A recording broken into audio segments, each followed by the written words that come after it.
దేవుని కుమారుడు చెప్పు సంగతులు ఏమనగా, దేవుని కుమారుడు, ఈ దేవుని కుమారుడు చేసే పని ఏమిటంటే ఆయన రానయ్యున్నాడు. ఈ లోకంలో మనుష్య కుమారుడుగా వచ్చాడు. మనందరి కొరకై ఆయన పరిశుద్ధ రక్తం అంతా చిందించాడు, చనిపోయాడు, శ్రమ పెట్టబడ్డాడు, సహించాడు, అన్ని వహించాడు, పాతి పెట్టబడ్డాడు, మూడవ నాడు తిరిగి లేచాడు, 40 దినములు అనేకులకు కనపడ్డాడు, తర్వాత ఆరోహణమై వెళ్ళాడు చూస్తుండగా. కానీ ఆయన రానై ఉన్నాడు. ఆయన వచ్చినప్పుడు మనిషి కుమారుడుగా కాదు, ఆయన దేవుని కుమారుడుగా వస్తాడు. ఆ దేవుని కుమారుడు చెప్పు సంగతులంటే అది చాలా భయంకరమైన స్థితి. తీర్పు గురించి మనము జ్ఞాపకం చేసుకోవాలి. ఆయన తీర్పులోనికి మనము రాకుండా జాగ్రత్త పడాలి. దేవుని కుమారుడు తీర్పు తీర్చడానికి మరలా వస్తాడు. కాబట్టి ఆయనను ఎదుర్కొని తీర్పులోనికి వెళ్లకుండా ఆయన బిడ్డలముగా, ఆయన పశ్చముగా చేరి ఆయన రాజ్యంలోకి ప్రవేశించడానికి మనం ఇక్కడ సిద్ధపడాలి. దేవుని కుమారుడు చెప్పే సంగతులు, మనము హెచ్చరికలు, అవి మనము త్రోసిపుచ్చినట్లయితే నిశ్చయముగా ఆయన ఉగ్రతలో మనం పాలు పొందుతాం. ఆయన కోపము, ఆయన ఉగ్రత సాతానునికి, వాని దూతలకు, అపవిత్రాత్మలకు, అపవిత్రమైన దెయ్యములకు దేవుడు సిద్ధపరిచాడు, మనుషులకు కాదు. మనము దేవునికి అప్పగించుకోకపోతే, ఆయన మనకు చెప్పినవి మనం చేయలేకపోతే, ఆయనను వెంబడించకపోతే మనం సాతాను వారమే, ఈ లోకపు ప్రజలమే. అప్పుడు ఉగ్రత పాలవుతాం.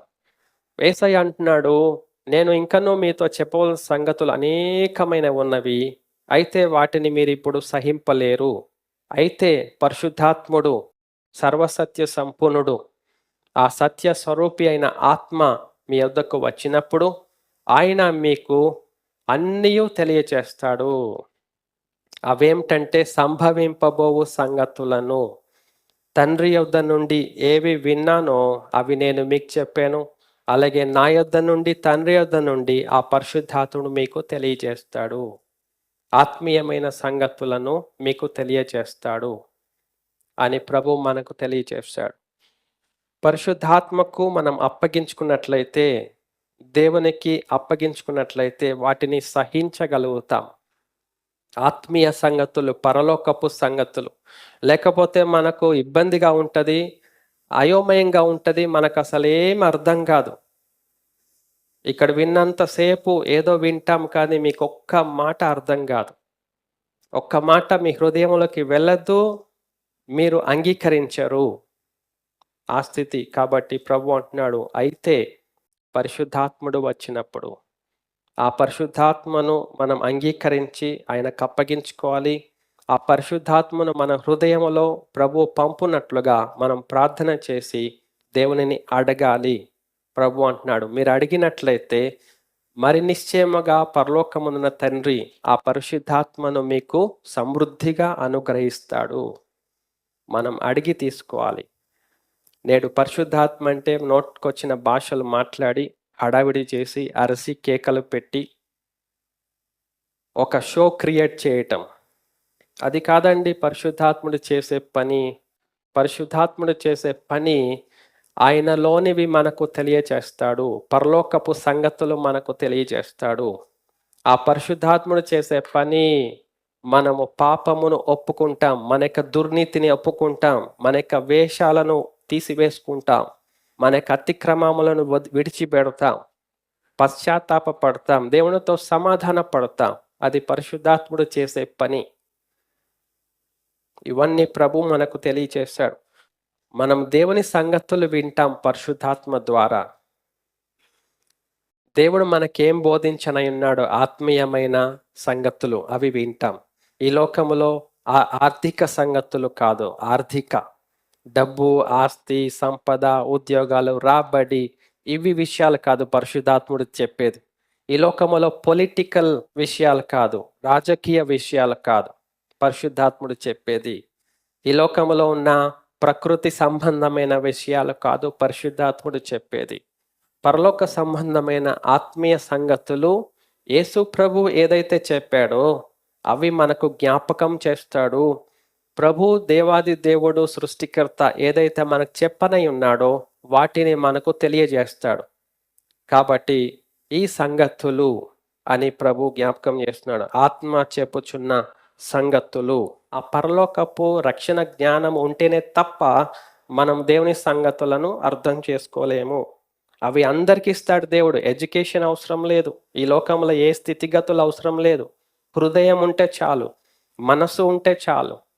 ఆ మనసు హృదయం దేవుని పైన పెడితే చాలు. God will give the wisdom of salvation. ఆ రక్షణకరమైన జ్ఞానము ఇచ్చేస్తాడు దేవుడు. అప్పుడు మనం రక్షించబడతాం. దేవుని కుమారుడు చెప్పు సంగతులు ఇవి హారిబుల్, ఇవి టెరిబుల్. దేవుని కుమారుడు ఏమైనా సంగతులు చెప్తే అవి చాలా భయంకరమైనవి. ఏ మాత్రం కూడా నిర్లక్ష్యం చేయొద్దు. నిర్లక్ష్యం చేసామంటే మన హృదయం మొద్దుబారిపోతుంది. మారు మనసు పొందటానికి అవకాశం కూడా మనకు దొరకదు. మనం చనిపోతాం, నరకములో వేయబడతాం. మనం లక్ష్య పెట్టినట్లయితే మనకు మేలు. ప్రకృతి సంబంధి అయిన మనుష్యుడు దేవుని ఆత్మ విషయములను అంగీకరింపడు. అవి అతనికి వెర్రితనముగా ఉన్నవి.